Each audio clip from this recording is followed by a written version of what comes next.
Steve Jobs said in a speech one time that he used to wake up every morning, look in the mirror, and ask himself questions like this. And he said that if the answer was yes for too many days in a row, then he knew that he had to change something. And that should go for all of us. If you're living a life that you would not be okay with losing because you weren't able to do things you wanted to do, then now you know that you need to change something.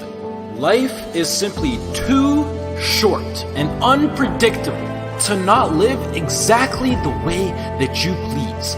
It is ridiculously unpredictable. It is possible that on any given day to die at any point throughout that day without ever being able to see it coming.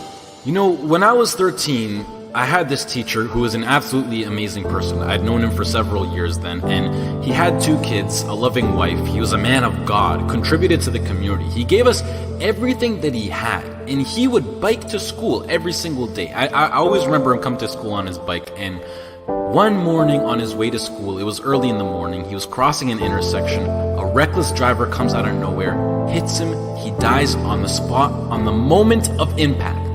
His death taught me so many valuable things in life, and one of them being that it went on to show that no matter how much you don't deserve to die, and no matter how good of a person you are, and no matter what your situation is, no matter anything, it goes to show that death is inevitable and random, and it will eventually consume each and every single one of us, whether it's in 50 years, in 10 years, next year, or even tomorrow. You cannot control it. The people around you cannot control it. As long as you're at the wrong place at the wrong time, your whole life could disappear in the blink of an eye, along with everything you wished you could have done. Whether you're walking down the street, whether you're stepping into the elevator, whether you're walking down the stairs, whether you're just existing. Listen, you'll see people from nowhere die of a heart attack. Gone. No family history, no symptoms, no causes, nothing. It happens, and that's the cruel life that we live in, and it's something that we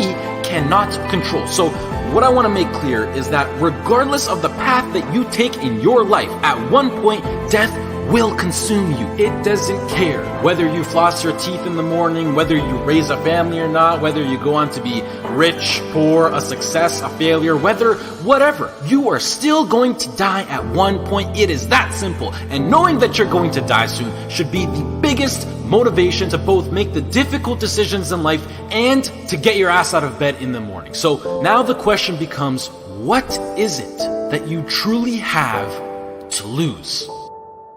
If you pursue your dreams and you fail, sure, you might be a little bit more financially unstable. You might experience stress or other feelings you wish you never had to experience. But either way, even if you fail, you will end up back to where you started, which is where you are now. So what do you literally have to lose? Some of you right now, you're thinking about maybe starting a business. You have a great idea that you want to incorporate into your lifestyle. Maybe you're thinking about pursuing your dreams to the fullest. Maybe you're thinking about putting in the work to become a doctor, an engineer, a firefighter, a professional athlete. But some of you won't follow these ambitions because you're afraid. You're afraid to fail. You let the fear of failure dictate your actions, and you're afraid of what mama or papa thinks. You're afraid of what your sister, your brother thinks, or your grandpa or your grandma, or your cousins, or whoever. But what truly matters is you.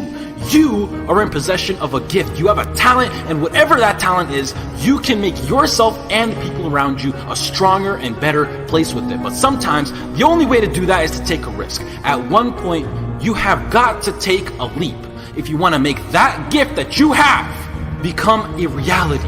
Otherwise, society will gladly accept you as a 9-to-5 slave working just to pay off your rent and to stay alive and to live for the weekend, which is the absolute worst way to live.